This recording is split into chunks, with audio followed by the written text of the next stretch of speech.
Jaya Radha Madhava Kunja Bihari.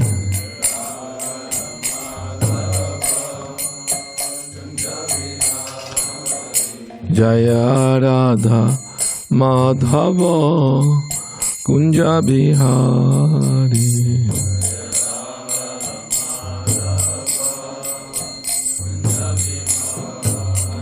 Jaya Gopi Jana Vallabha Girivaradhari.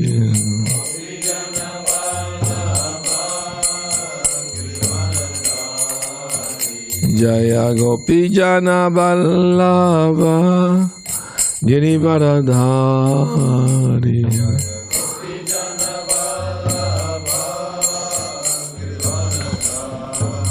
Yashodanandana Brajajana Ranjana.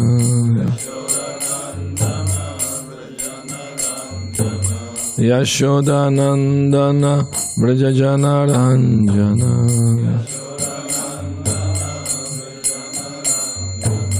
Yamuna Tira Vanacharya.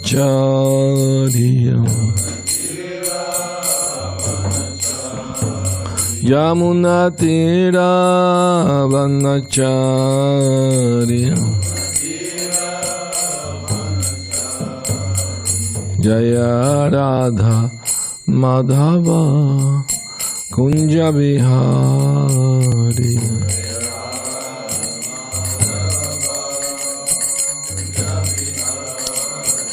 Jaya Radha Madhava Kunja Bihari.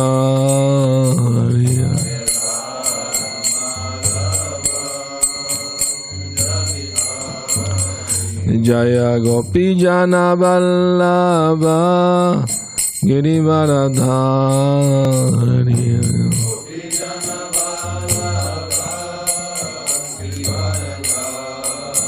Jaya Gopi Jana Vallabha Girivaradhari.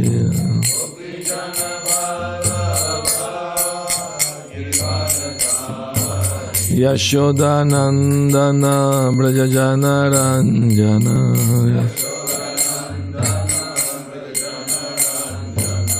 Yashodanandana Brajajana Ranjana.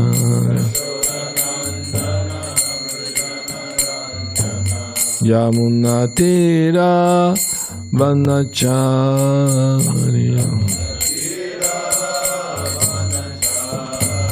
Yamuna Tira Vanacharya.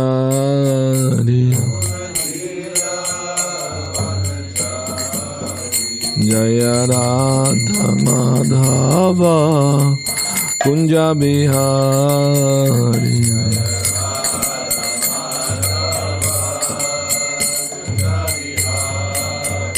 Jaya Radha Madhava Kunja Bihari.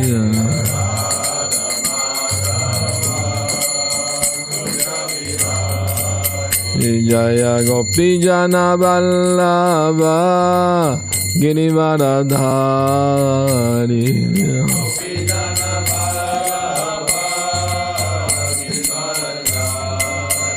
Jaya Gopi Jana Vallabha Girivaradhari.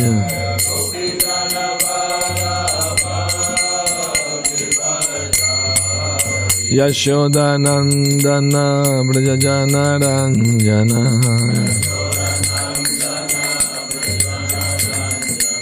Yashodanandana Brajajana Ranjana.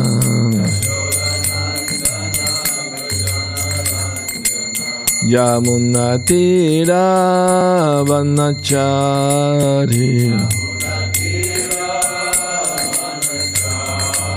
Yamuna Tira Vanacharya. Jaya Radha Madhava Kunja Bihari.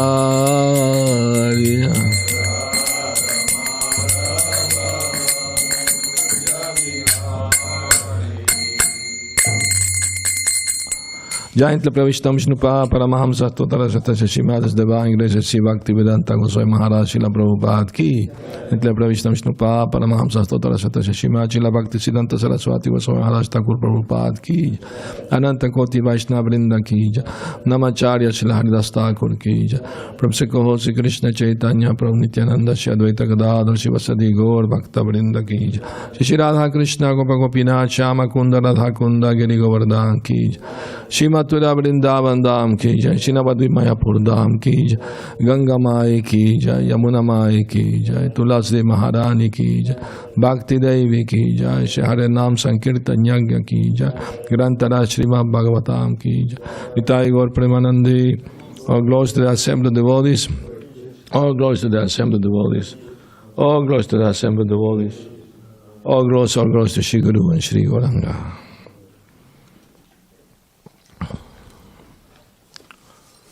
Hare Krishna.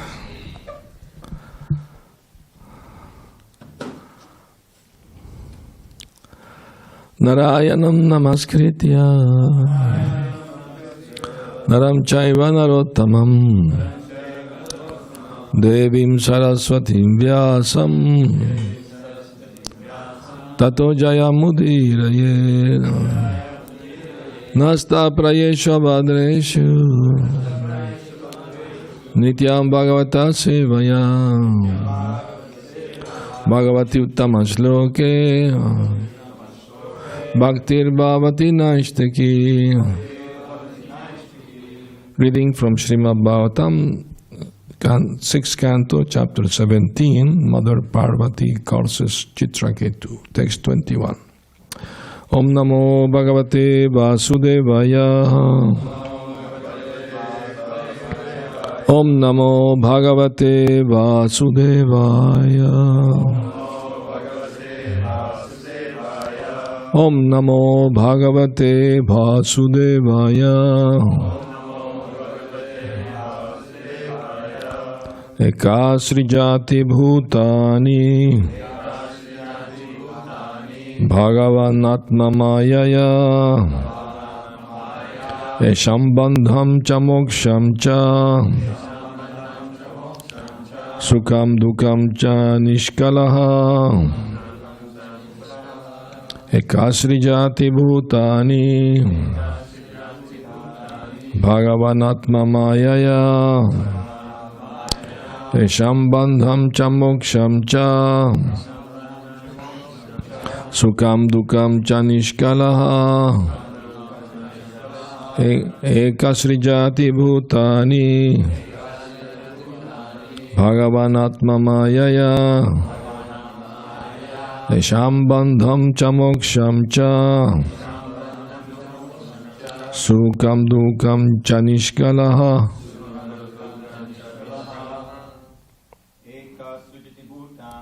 Ekasrijati bhutani Bhagavan Atma Mayaya. Shambandham cha moksham cha Sukam dukam cha nishkalaha. Ekasrijati bhutani Bhagavan Atma Mayaya. Shambandham cha moksham cha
Eka, one. Srijati, creates. Bhutani, different varieties of living entities. Bhagavan, the Supreme Personality of Godhead. Atma Mayaya, by his personal potencies. Cha, and Moksham, the liberated life. Cha, also. Sukham, happiness. Dukkam, distresses. Cha, and Nishkalaha, not affected by material qualities.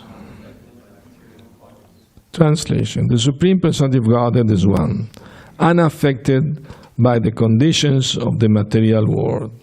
He creates all the conditioned souls by his own personal potency. Because of being contaminated by the material energy, the living entity is put into ignorance and thus into different conditions of bondage. Sometimes by knowledge, the living entity is given liberation. In Sattva Guna and Raja Guna is subjected to happiness and distress. Purport. The question may be raised, why the living entities are situated in different conditions and who has arranged this? The answer is that it has been done by the Supreme Personality of Godhead without anyone's help. The Lord has his own energies, Parasha Shakti Vidhaiva Shruyate, and one of them, namely the external energy, creates the material world and the varieties of happiness and distress for the conditioned souls under the supervision of the Lord. The material world consists of three modes of material nature: Sattva Guna, Raja Guna, and Tama Guna. By Sattva Guna, the Lord maintains the material world. By Raja Guna, he creates it, and by Tama Guna, he annihilates it. After the varieties of living entities are created, they are subjected to happiness and distress according to their association. When they are in Sattva Guna, the mode of goodness, they feel happiness. When in Raja Guna, they are distressed. And when in Tama Guna, they have no sense of what to do or what is right and wrong. Om Agyana Timirandasya Yananjana Salagaya Chakshurun Militam Yena Tasmai Shri Gurave Namaha. I was born in the darkest of ignorance, and my spiritual master Srila Prabhupada opened my eyes with the torchlight of knowledge. I offer my humble respectful obeisances unto him. Srila Prabhupada ki jai. So, here is King Chitraketu speaking to Mother Parvati. She cursed him because of small mistakes he made.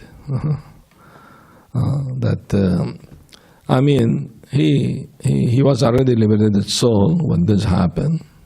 He was self-realized. He had darshan of the Supreme Lord, Sankarshan. So he had a full realization of the spiritual Siddhanta, or absolute truth. So the reason that she cursed him, he made a joke, you know. He was flying on his Biman airplane, you know, chanting the glories of the Lord and going all over the universe. And so happened, he saw Lord Shiva instructing great sages, but he had his wife sitting in his lap while doing so. It's not like a common thing. You give a class with your wife on your lap, you know. It's not common thing to do. Of course, Lord Shiva was above all this rules, regulation. He's transcendental. But, you know, being in a good sense of humor, Chitraketu Maharaj, she made the joke that, Lord Shiva, you are very famous for controlling your senses. You know the story that that after Lord Shiva lost his wife Sati, he decided to remain brahmachari, he entered into meditation, and like that. And she was reborn as Parvati. So demigod pleaded her to please marry Lord Shiva because they needed a commander-in-chief to fight the demons, and only a son from Lord Shiva will be able to direct them in fighting the demons. So wake him from his trance, do something, So Parvati was trying to wake up Shiva by dancing and singing and so many things. Finally, when nothing worked, she touched his genitals. But Shiva being, self-controlled, he didn't get agitated at all.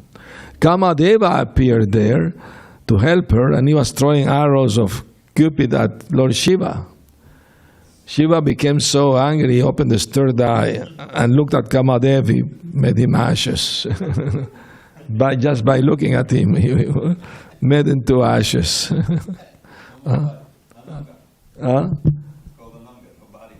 Yeah, nobody. Anyway, but he was reborn again in Dwarka, Kamadev, as Pradyumna. Now, it's not like Pradyumna as Kamadev, rather Kamadev is an expansion of Pradyumna. And when Pradyumna was born, a demon kidnapped him and threw him in the middle of the ocean. A big fish swallowed him up. Some fishermen caught that fish and took it to one palace of a demon. They eat fish. Demons usually eat fish. You can't say that nowadays, everybody eat fish. But that time, not everybody ate fish. So anyway, when the cook opened the belly, there was a small baby there. So there was a girl working in that kitchen, and she took care of him, washed him and dressed him, and nicely, motherly way.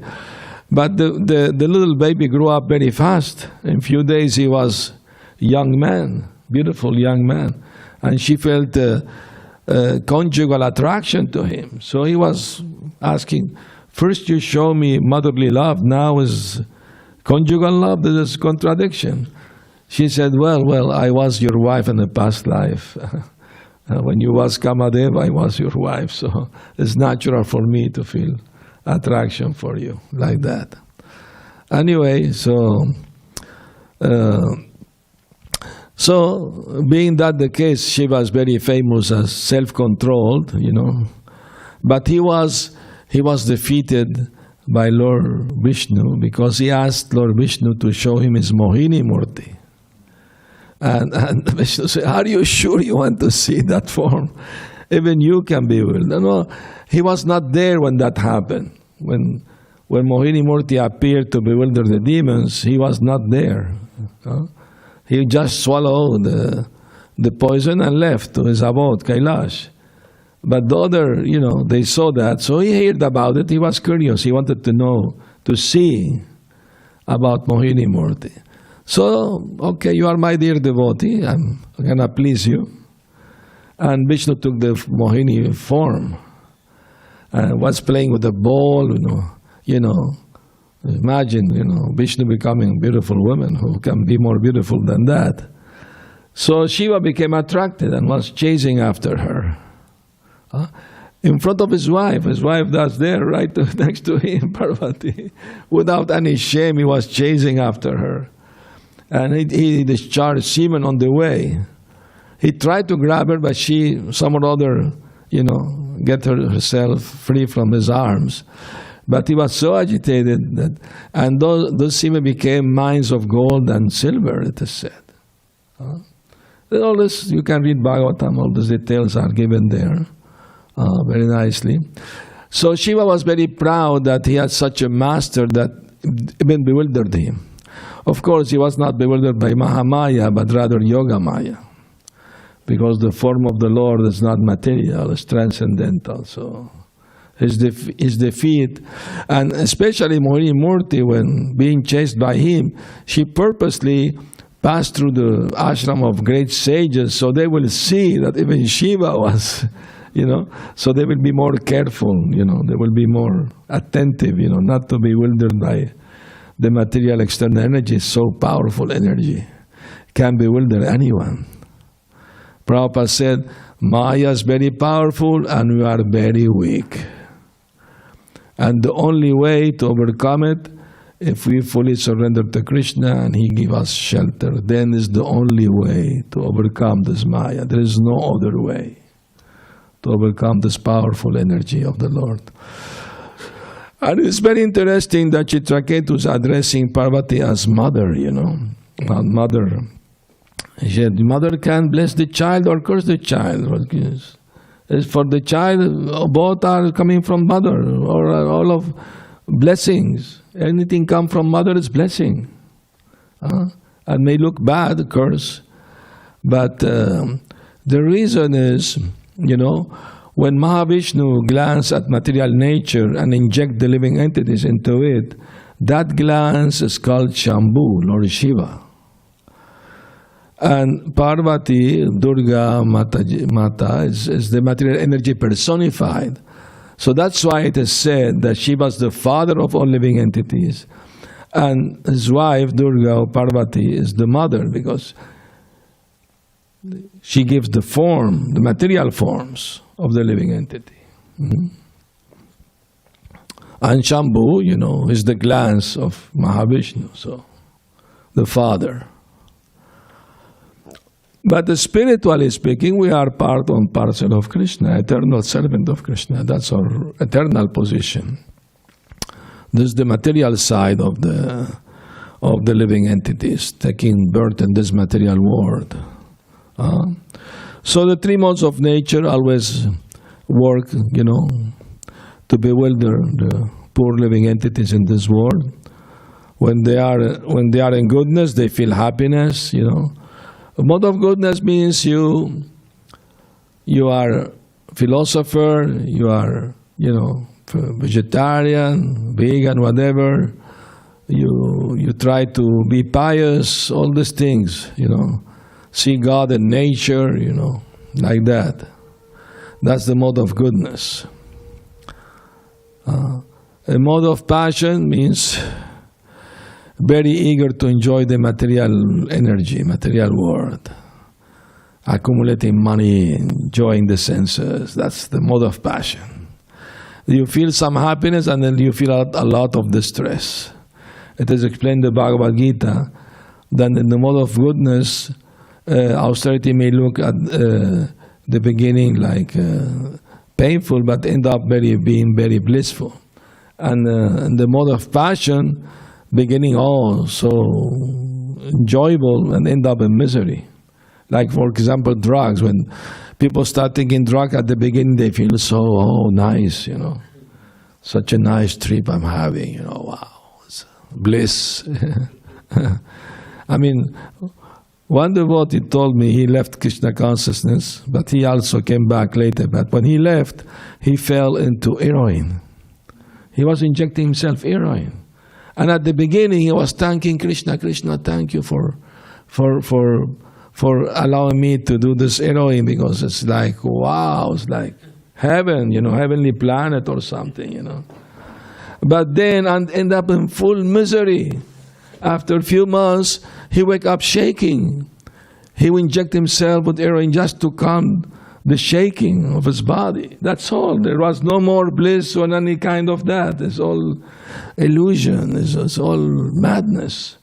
So that's the mode of passion. Beginning joyful, but end up miserable. And in ignorance, the person doesn't know what to do or not to do, Completely confused, Totally confused. So anyway, but Chitraketu, he was above the three modes of nature. He was a pure devotee of the Lord. So his reaction to being cursed was perfect. He was perfect. He understood perfectly everything. He said, curse or blessing in this world is like the waves of the ocean. They come and go. Nothing is permanent in this world. Nothing is forever. So why should be affected by something temporary? It's not gonna last forever, no? And after all, you are not guilty, I'm also not guilty of this happened. This happened by destiny. Is something we have to learn from, you know?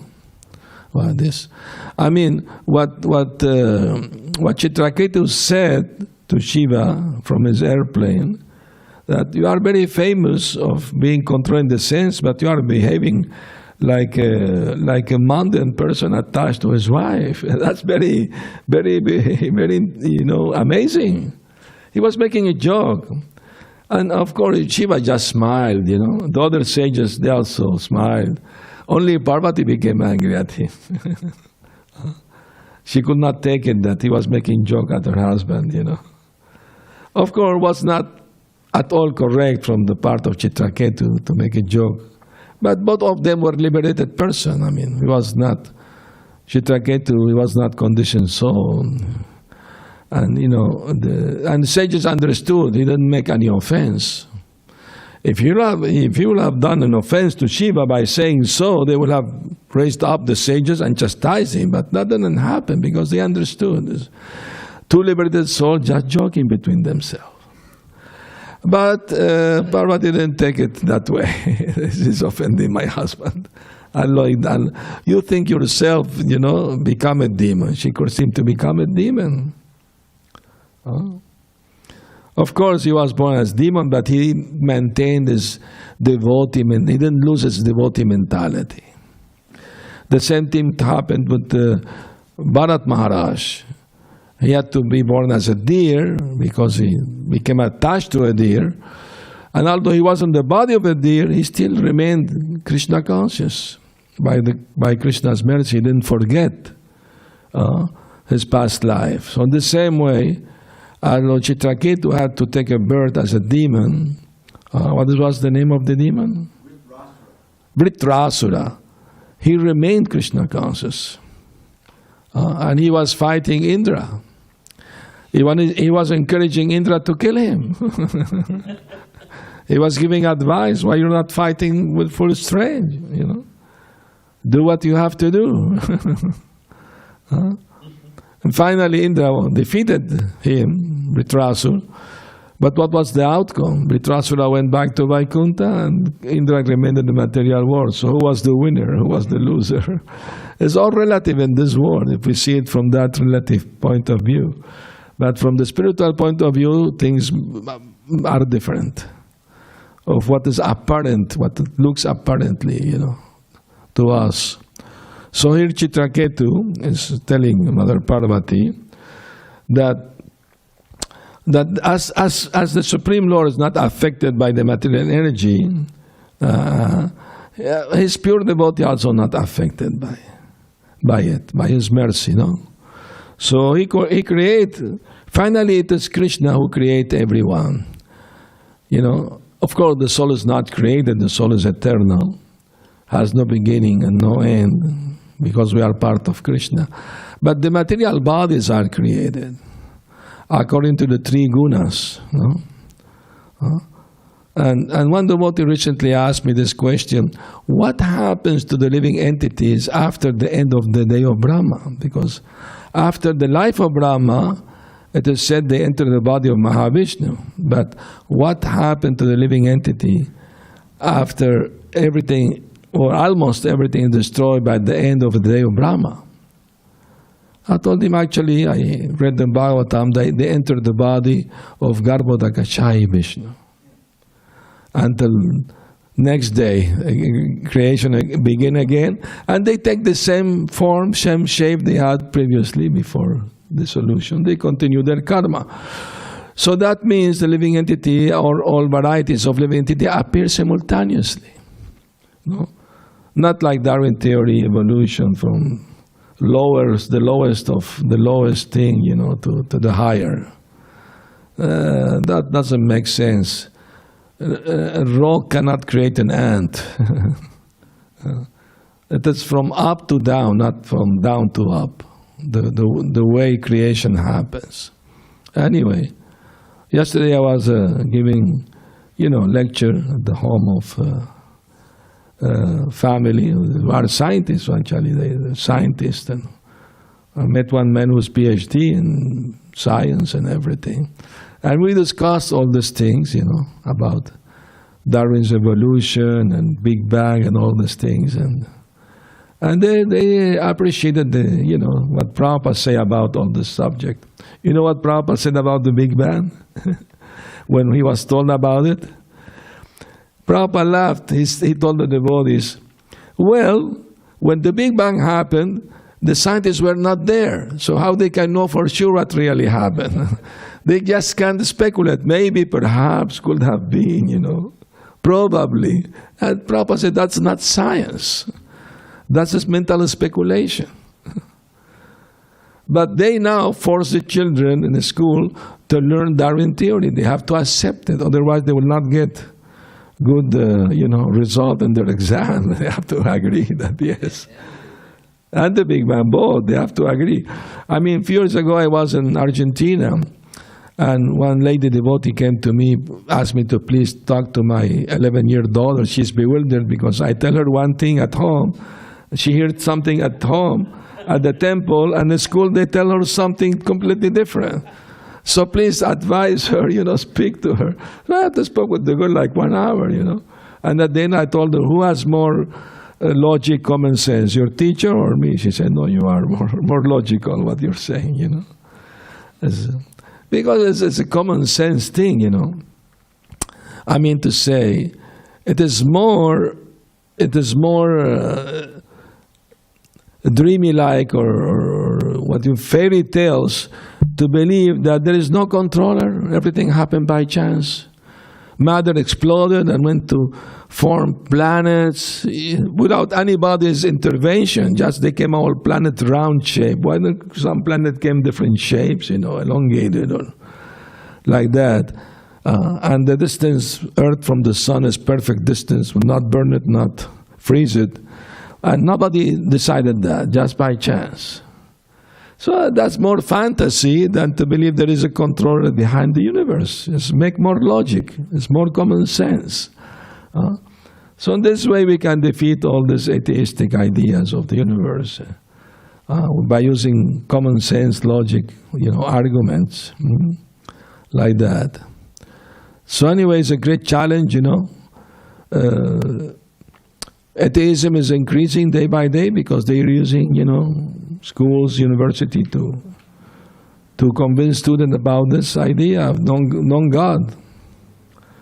And a lot of young people are being bewildered by these ideas, thinking it is science.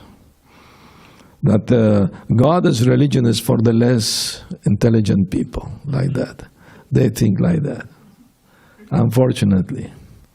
So that's good. We are giving these people the opportunity to read those books so they can awaken up, to understand that all these ideas are mistaken. Not only that, even if some scientist discovers something contradicting the Darwin evolution or Big Bang, he will be banished from the science community. He will be rejected. He will be, blackmailed, whatever. You have a mafia, actually. That is true. I mean, I've read stories like that. Some scientists who made some discovery wanted to show it. It's real. Here is the proof. It was not allowed. Anything that contradicts their established idea is not accepted. It's like a fanatical religion, my way or the highway. So it's a great challenge, It's a great challenge. And fortunately, devotees know how to present Krishna consciousness in a scientific way also, Like Dutta Karma Prabhu, the books, Forbidden Archaeology. People are starting questioning, asking questions about this. Start having doubt, No? I remember once I was distributing books. I met a group of Christians. Of course, they tried to preach to me, but I finally preached to them. And I, of course, I told them, okay, that's good to be Christian, but be good Christians. Why you're disobeying The 10 Commandments. Which commandment? We should not kill. No, but that refers only to human. God will have said, do not murder, Killing is all kind of killing. And also besides that, in Romans 14:21, it is very clearly said, it is good not to eat meat or drink wine. It's very clearly said there. And they opened their Bible and found it. And they start arguing between themselves. Some group, he's right. No, he's not right. I left them arguing with themselves. I put the seed of doubt in their mind, that something is not right in their way of understanding their own religion, So it's good to shake them a little bit, We have to understand Krishna consciousness is a great challenge, for ourselves and for others too. And if we are really understood the philosophy, what is the next step?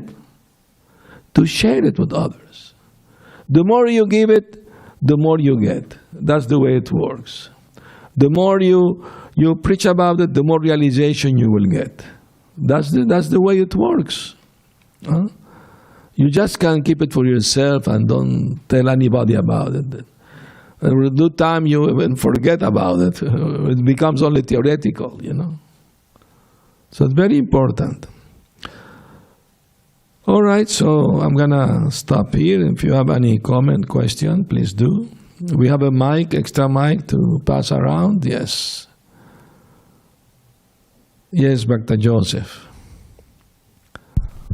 Good morning. You talked about different degrees of happiness and distress. So what would be an extreme degree of happiness and extreme degree of distress in a negative way? Of course, extreme happiness will be heavenly planets with the demigods enjoying, heavenly girls and some are rasa, that's why, okay. And extreme distress will be hellish planet. There's a lot of suffering, extreme suffering. So these dualities of the material world, extreme happiness, extreme distress, are temporary. They're not eternal. They're not forever. So why to look for something that's going to end? Intelligence will find eternal happiness, everlasting, without side effects. The side effect of material happiness, distress. The same amount you try to get material happiness, at the same amount you are going to get distress. Because this is the duality of this world. But if you look for spiritual happiness through devotional service, there is no side effect, no contradictions there. No side effects. Thank you.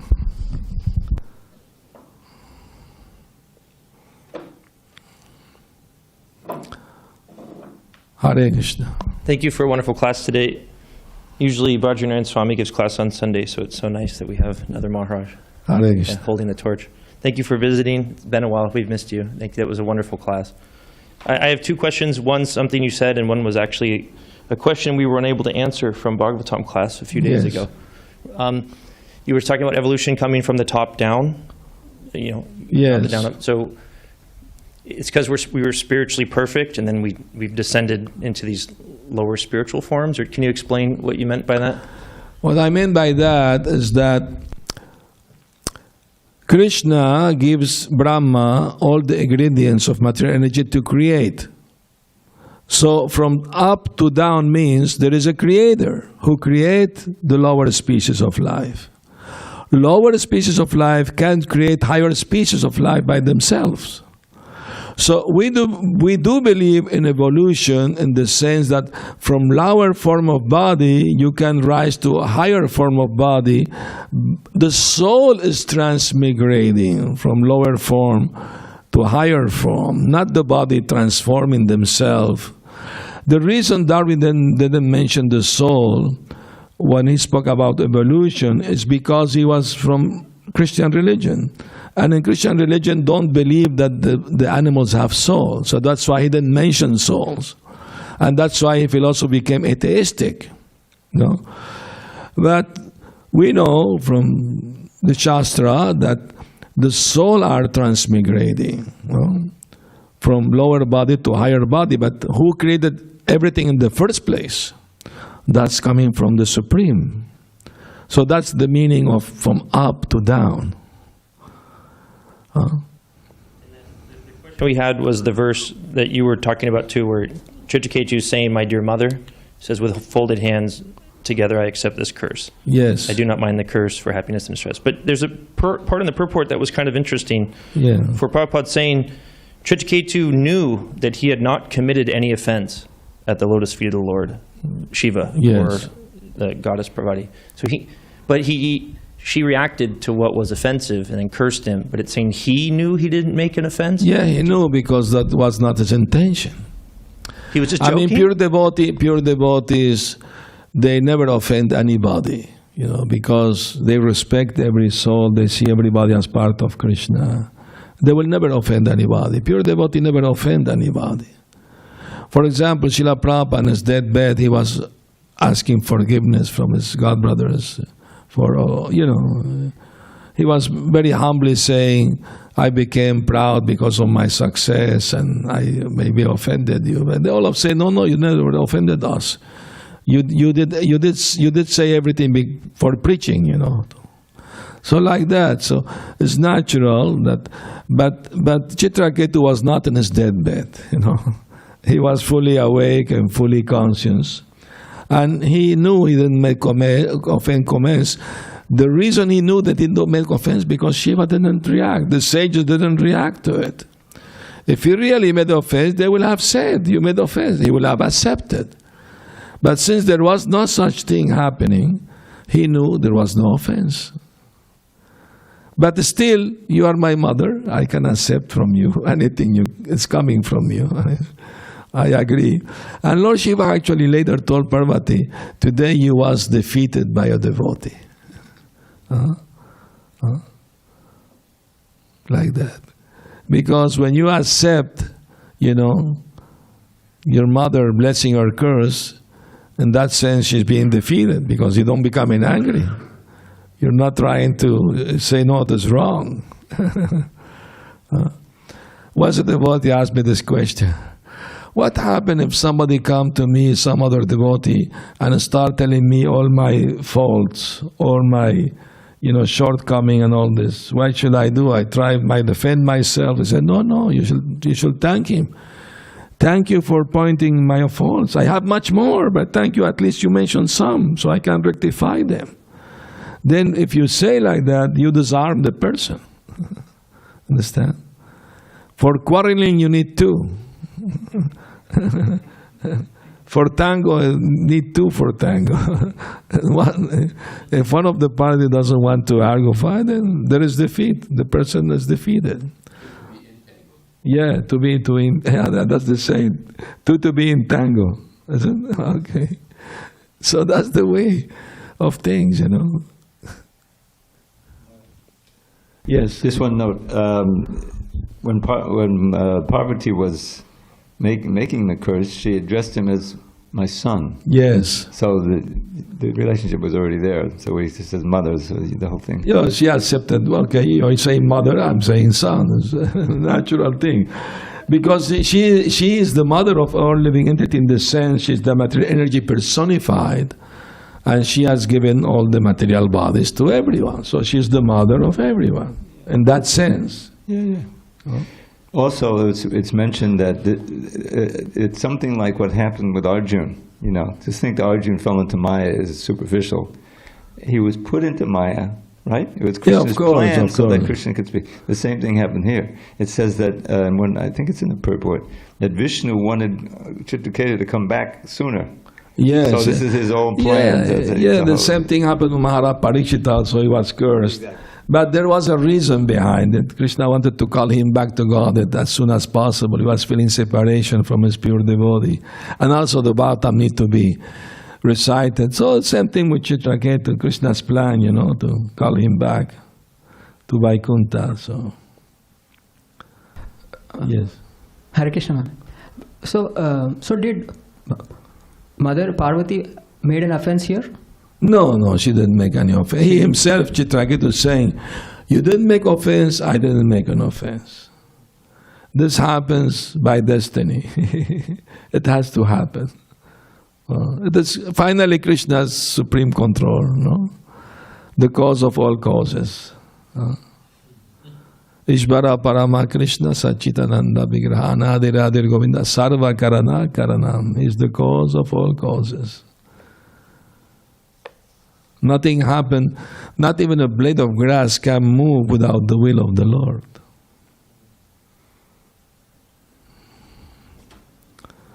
All right. Thank you everyone for coming to the Bhagavatam class. Srila Prabhupada ki jai. Gaur Premanandi Hari Hari Bol.